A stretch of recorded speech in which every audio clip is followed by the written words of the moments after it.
Hi, this is Doug Schneider. Welcome back to Real Hi-Fi. Today's topic, it's a topic I've wanted to talk about for a very long time, and I'm finally getting around to it.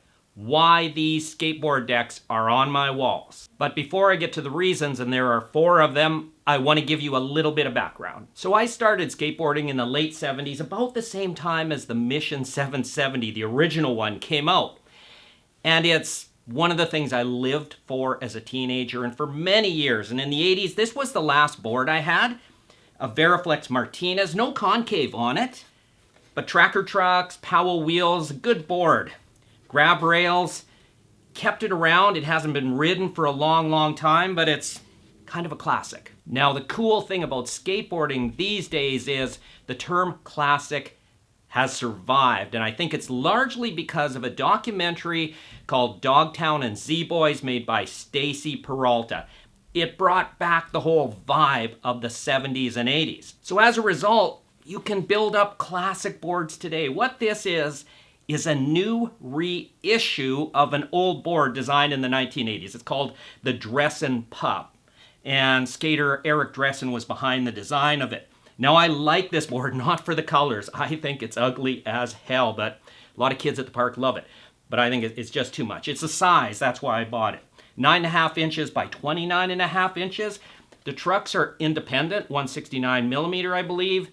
And the wheels aren't retro. They're SML wheels. I don't really like them. They're almost too smooth, but this is what I ride today, and this is kind of what's really cool. And Dogtown and Z-Boys, from what I understand, kind of brought this resurgence of retro decks, and that's what's behind me. Those aren't old skateboard decks. They're decks that are reissued based on old designs, and they're constantly coming out. So now let's get into those 4 reasons. The first reason, I think they look pretty cool, and many people think they look great too. I've posted pictures on social media, and they always get identified.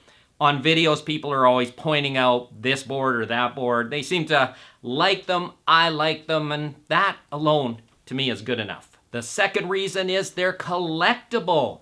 Look around the internet, you'll see many people collecting different decks, and that's why Santa Cruz, Powell, others keep just bringing them out, because people will buy them.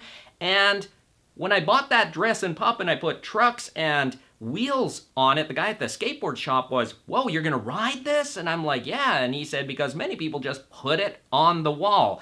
And obviously I put them on the wall too, but hey, collectible items, not very expensive, $100 a pop.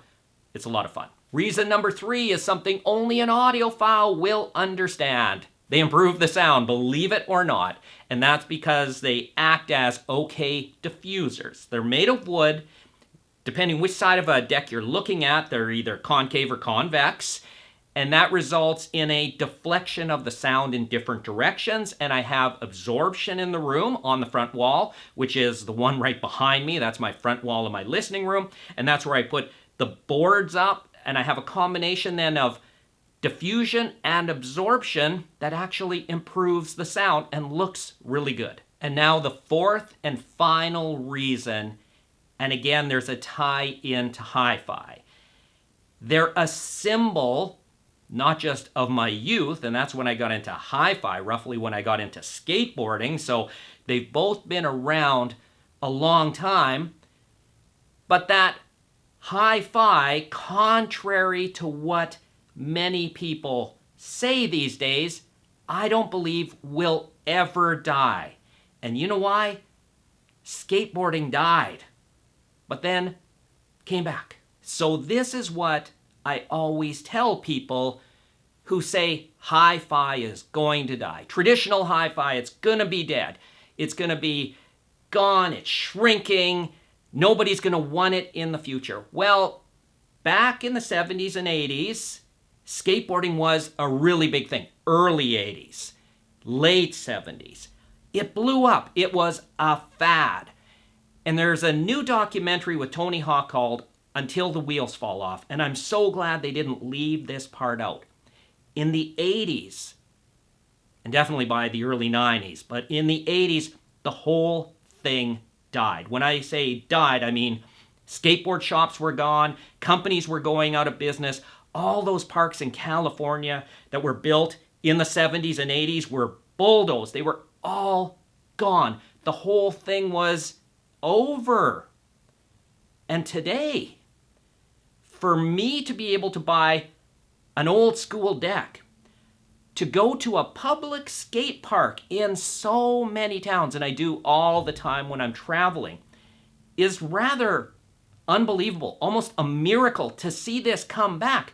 Because in the 80s, and that's what that documentary showed so well, it looked like it was gone forever. Now it's in the Olympics. So let's talk about hi-fi.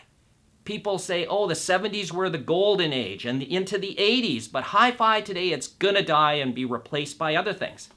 Well, I saw skateboarding die firsthand and come back bigger than ever. It is huge these days. Look up Sky Brown, a great female teenage skater who was in the Olympics. Incredible to see. Incredible to see these amazing parks. So those who say hi-fi is going to die, well, vinyl didn't die, did it? Skateboarding didn't die, did it? Hi-fi is not going to die. And they're kind of my combined symbol to say, hey, skateboarding's back bigger than ever. It died, well, really close to a complete death, and it came back big. Hi-fi is going to be around for decades. But I want to finish off this video by assuring you that I'm not just banking on hi-fi surviving or thriving because skateboarding is still around. Rather, what I'm banking on is anything that's inherently fun, that gives us passion. That tends to stick around. And hi-fi today is just as fun as it was in whatever you want to call the heyday, say the 1970s. It's no different. There's going to be ebbs and flows in terms of popularity, but hi-fi is still a great pursuit. Now, it took me a while to put my thoughts together for this video, and I hope now that I have, it better explains why those boards are on the wall, but also why I'm so passionate about hi-fi. To me, there's a lot to look forward to, and it comes from experience. I was there when skateboarding died and came back. I truly believe in the future of all these activities, and in particular, the importance of hi-fi. Thank you for watching.